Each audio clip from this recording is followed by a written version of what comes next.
Good morning and welcome back, Panthers. I'm Bucky, and today is Wednesday, February 12th, 2020. And I'm Zach. Field trips, volunteer opportunities, and much more are all coming your way here on Panther 4 News.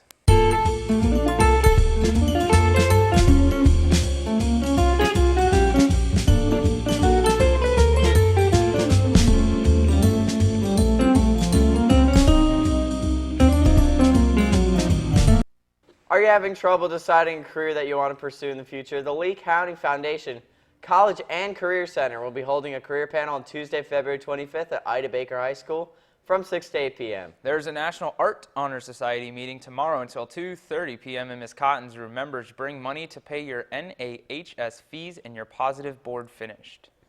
Congratulations to the jazz band for earning straight superiors at MPA.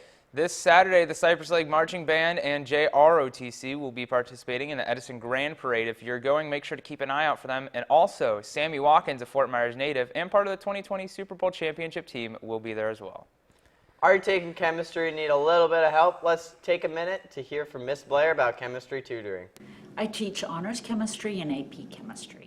I really liked chemistry when I had it in high school and also in college. My degree is medical technology, so I worked in a hospital for 15 years in the laboratory. But I really liked working with kids, so this was a really good way to combine my science background with working with students who are teenagers. I like that age group. Chemistry tutoring is every Thursday, and what it is my AP students work with my chemistry students and try to help them with different concepts. And a lot of times students explain it in a way that may be more understandable to another student than the way I explain it. So it gives students another viewpoint on the same topic, maybe another way of doing it. And it's from 1:50 to 2:30. On Saturday, March 7th, the Estero Walk will be taking place at the Estero Community Park. They are looking for volunteers. The event is from 6 a.m. to 1 p.m. Shift times vary based on positions. Jobs at the event will include setup and takedown, encouraging the walkers, and running rest stops. For more information, see your grade level Google Classroom. I swear I read something in there about attending bounce houses too, but you know, we'll find out when we volunteer. Maybe. Seniors who are planning to attend FSW after graduation, FSW is having an application fee waiver week from March 1st through March 7th. During this week, all application fees will be waived so that students can apply for free. Also, the Spring Open House Week is on February 24th through 26th. This year's open house allows students to come and learn what FSW has to offer with academic demonstration, presentations, information tables, campus, and lab tours. On February 20th, man, I can never say that right, Miss Amos will be taking any students interested to Valencia College in Orlando to take a tour of their facilities. Valencia has a direct connect partnership with UCF and guaranteed admission for all Valencia students. There are only 18 spots left. There's a $25 bus transportation fee. If you're interested, see the grade level Google Classroom or Miss Amos in the Media Arts Department in the Center for the Arts. Florida Polytechnic University will be in College Corner Wednesday, February 26th from 10 to 12 a.m., not p.m. Wonderland Cookie Dough will be here on Valentine's Day, February 14th, so make sure you get some cookie dough for a special someone or maybe yourself, depending on what you want to do. I'm going to get it for myself. I don't have a special I'm going to get it for someone. myself. What, you have a... Never mind. Yeah, I'm not even going to go into it. it. So I don't know if you noticed, Bucky, but our track is torn up and the football field is out of commission. And I know you play lacrosse. And I know it's a really, really sad time. It's my last year, and it sucks I can't play on the home field, but you know, we're still going to have a pretty good season. But yeah. I can't wait for that new track to come in. Here's Miss Rodriguez with some more information about it. So one of the reasons why we're going to redo the track is it's absolutely necessary. We have a couple of construction issues, the band concession stand being one. It's a little too close to the track, and it is a concrete track right now. So with that, it's not the most ideal running surface. So we're gonna be receiving a new rubberized track, which will be much better for the runners as well as for our facility. So it's going to make it look great. The track construction is estimated to start actually in 2 weeks, which is January 27th. And we have been given an estimated completion time of about 3 months, give or take, depending on weather, depending on if there's any issues that arise as they start construction. Going to affect our track team and our spring sports that use the stadium field quite a bit because once they start construction on the 27th, we will not be able to access that area at all because it'll essentially be a construction site.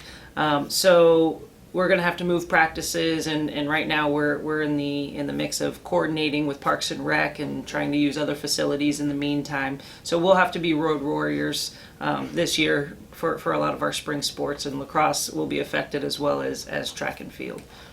Good morning, Panthers. Hopefully you've been having a great day so far. I'm Colin, and this is your very eventful daily sports update. Monday night, the boys varsity basketball team had a huge win over Island Coast with a score of 77-54. They'll move on to the semifinal round against Mariner tonight at Mariner. Tip-off is at 7 p.m. Make sure to be there. Last night, boys varsity baseball defeated Lehigh in their first preseason game with a score of 10-0. Jose Gill and Ben Lira combined for the win. Leading the way offensively was junior Austin Douglas, going 2 for 4 with 2 RBIs. Last night, varsity softball won their preseason game against DeSoto County with a score of 20-9. Congrats to sophomore Justine Robbins for hitting her first home run of the season to bring in 3 runs. Their next game is tomorrow night at DeSoto against Port Charlotte. The game starts at 7 p.m. Boys basketball will have their second preseason game at home against Seacrest Country Day School tomorrow. The game starts at 7 p.m. Boys varsity lacrosse has an away game tonight at Golden Gate at Palmetto Ridge High School starting at 5 p.m. Wrestling senior night will be Thursday on February 13th at home against Island Coast. The tennis team will also have a match against Canterbury. Boys will play away and girls will be at home at Ruttenberg Park. Both games will be starting at 3 p.m. Next Tuesday, girls lacrosse will play their season opener against Riverdale High School at home at 5 p.m. All home lacrosse games this season will be played at Kelly Road Sports Complex due to the renovation of the track. Any boys or girls interested in running track, even if you are currently in another sport, please come by E216 to speak with Coach Bird or W261 for Coach Daughtery this week. We are especially in need of students interested in shot put or discus. We are looking forward to a successful season. And as always, remember to come out and support all your Panther teams here at Cypress.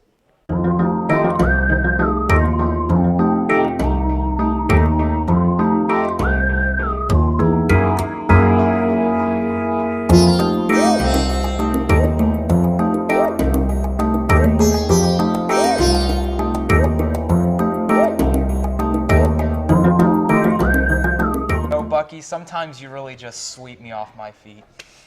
Yeah, I was late because I overswept this morning. I was pretty mad. On behalf of everyone here at Panther 4 News, I'm Bucky. I'm Zach. Grad Bash tickets go on sale this week. See Miss Camp for more info. And I'm Colin. Let's learn a little bit more about an important American for Black History Month. Sorry. The northern city of Baltimore, Maryland, on July 2, 1908, Norma Marshall with her husband William Marshall at her side was giving birth to their first and only child, Thurgood. While the main thing crossing William and Norma's mind was providing and celebrating their child's birth, little did they know Norma just gave birth to one of the greatest lawyers the U.S. had ever had.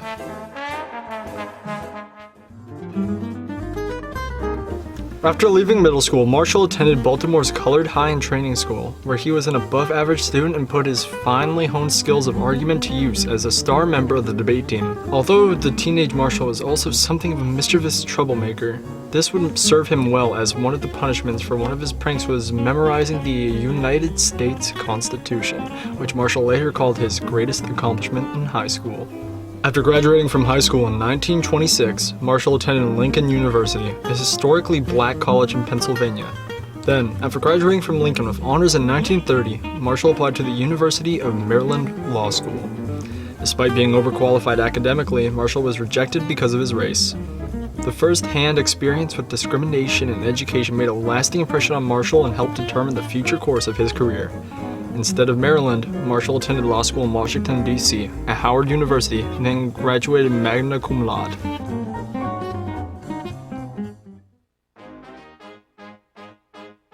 Around 1936, Marshall decided to close his practice and moved to New York City to begin working for the NAACP as full-time legal counsel. Over the next several decades, Marshall argued and won a variety of cases to strike down many forms of legalized racism, helping to inspire the American civil rights movement. Marshall would affect some of the most important civil rights cases decisions of all time. Marshall argued in cases like Brown v. Board of Education for the desegregation of public schooling. He also won many other cases such as Smith v. Allwright, where Marshall's legal expertise caused the Supreme Court to strike down the Democratic Party's use of whites-only primary elections in various southern states. Marshall's indisputable arguments and legal victories helped solidify desegregation as the way things should be.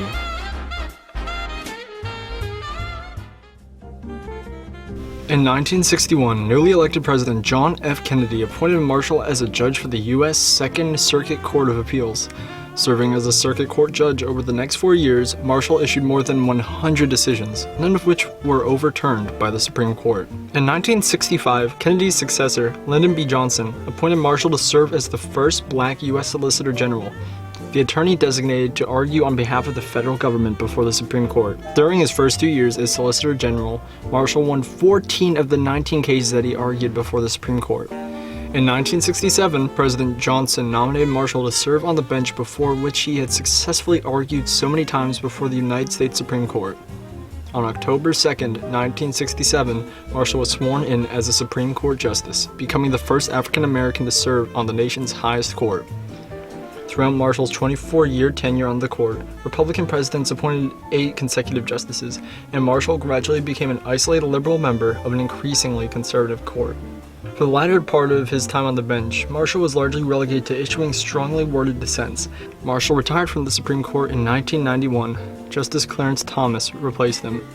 After decades of groundbreaking legal victories and a 24-year tenure on the Supreme Court, Marshall died of heart failure at the National Naval Medical Center in his home state of Maryland, leaving behind his wife and 2 sons.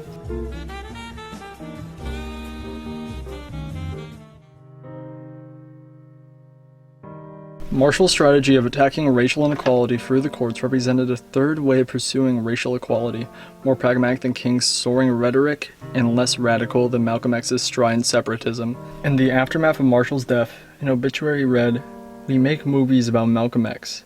We get a holiday to honor Dr. Martin Luther King, but every day we live the legacy of Justice Thurgood Marshall."